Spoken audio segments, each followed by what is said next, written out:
afternoon and welcome to Car in a Question. My name is Dustin Keller and today I have the pleasure of introducing and having with me Dennis Booth, who is our area manager of Excite Collision Repair, and we are going to talk about collision repair and what to expect and what you should do.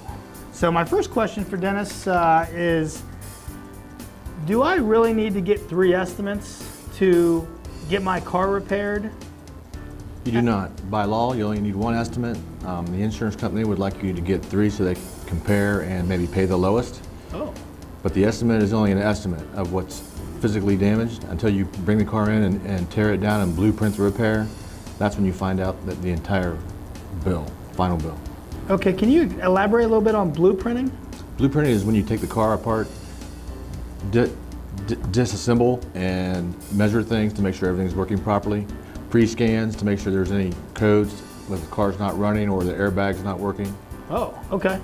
And complete disassembly. This is something else that I think is extremely valuable, the way that we approach collision repair at Excite, because instead of just taking an estimate that we may have received from an insurance company or another repair facility that just looked at the exterior of the vehicle, maybe even didn't even see the vehicle physically, just took pictures of the vehicle and wrote a desk review. What do you mean complete tear down and complete estimate? Anytime a car is damaged, whether it's the front end, the back end, the sides, the vehicle must be completely taken apart, measured, and all the parts that go back on the car and come off the car, whether they're broken or not, need to go back correctly. Okay, so basically what you're saying is there's normally a lot of hidden damage.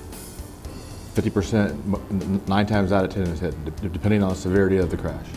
All right, because because an external panel is damaged, it's got to probably mount to something, right?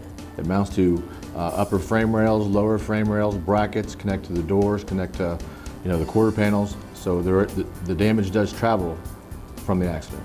Okay, well thank you very much for that, Dennis.